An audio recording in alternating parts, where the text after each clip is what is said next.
5ই অগাস্টের আগে 15 বছর যখন আমরা বাংলাদেশের ইসলামপন্থী মানুষের অধিকারের জন্য লড়াই করছিলাম, আপনি তখন কোথায় ছিলেন?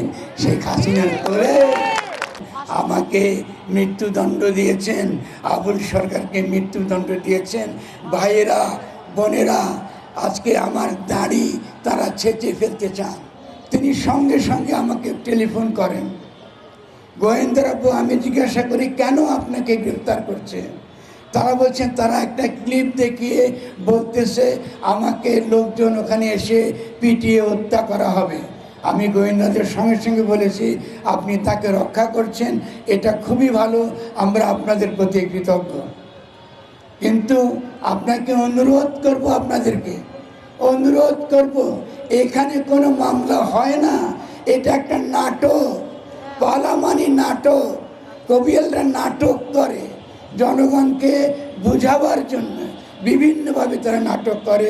ধর্মতত্ত্বের মধ্যে যে দর্শনের কথা থাকে, যে গভীর মর্মবাণী থাকে, সেই কথাটাকে কোরআনের মধ্যে হাদিসের মধ্যে যেভাবে থাকে সাধারণ মানুষের কাছে সহজভাবে বোঝানোর জন্য তারা নাটক করে কথাগুলো হাজির করে।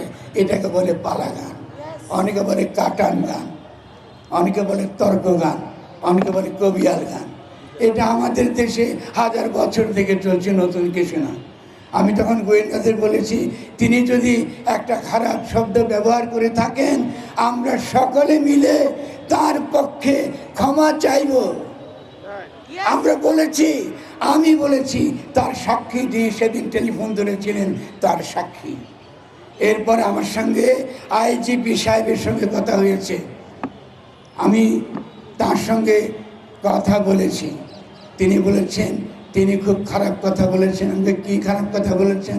তিনি একই কথা, আপনি কি শুনেছেন? হ্যাঁ আমি শুনেছি। এটা তো নাটকের একটা বাণী।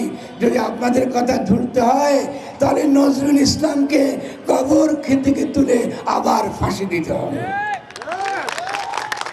আপনারা এগুলো করে বেড়াচ্ছেন, এইভাবে আপনার রাষ্ট্র রক্ষা করবেন? এটা তারা করেছেন। তারপরে তাকে বলেছি আপনারা মামলা দিয়ে ঠিক করেন নাই। আমি এরপরে স্বরাষ্ট্র উপদেষ্টার সঙ্গে দেখা করেছি। আমি তাকে দেখা করে বলেছি আপনি কি জানেন এটা পালা? আমার সঙ্গে রুমেল ছিলেন, আমার সঙ্গে আমাদের আলেমা ছিলেন। তিনি বলেছেন হ্যাঁ আমি জানি, আমি গ্রামে এটা শুনেছি, এটা সবসময় হয়। তো তাহলে উনি কী অপরাধ করেছেন? একটা নাটকে অভিনয় করলে সে অভিনয় কি অপরাধ করেছেন? তারপরেও আমরা বারবার বলেছি, আমি বারবার বলেছি যে সকলের কাছে আমরা সব বাউলরা করজোরে ক্ষমা প্রার্থনা করতে রাজি, যদি ভাষাটা আপনাদের মনে আঘাত লেগে থাকে। কারণ আমরাও এই আপনাদের সঙ্গে তো আছি।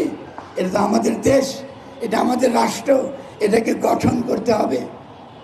কিন্তু তারপরেও তারা এই মামলা করেছেন, তাকে জেলে নিয়েছেন, তারপরেও তারা রাস্তায় নামছেন। আমাকে মৃত্যুদণ্ড দিয়েছেন, আবুল সরকারকে মৃত্যুদণ্ড দিয়েছেন। ভাইয়েরা বোনেরা, আজকে আমার দাড়ি তারা ছেঁচে ফেলতে চান। আমি তাদেরকে জিজ্ঞাসা করি 5ই অগাস্টের আগে 15 বছর যখন আমরা বাংলাদেশের ইসলামপন্থী মানুষের অধিকারের জন্য লড়াই করছিলাম, আপনি তখন কোথায় ছিলেন? শেখ হাসিনার কোলে? আপনি তো শেখ হাসিনার কোলে ছিলেন, আপনারা তো তাকে কওমি জননী উপাধি দিয়েছিলেন। আমরা কি আপনাদেরকে চিনি না? আমরা তো চিনি, কিন্তু আমরা তো কোনো সংঘাতের মধ্যে যেতে চাই না। আমরা তো বলেছি যদি এদেশের মানুষের মনে সত্যি আঘাত লেগে থাকে, আমিও বলতাম যে ঠিক আছে, আমি যদি কষ্ট দিয়ে থাকি ভাইরে ক্ষমা করে দেন, বাচ্চান। কারণ আমরা তো বাউলরা, ফকিররা, দরবেশরা, সাধু সন্ত, সে যে কোনো ঘর বলেন কি ভান্ডার শরীফ বলেন কি চিস্তা তরিকার লোক বলেন, আমরা তো হিংসা চিনি না।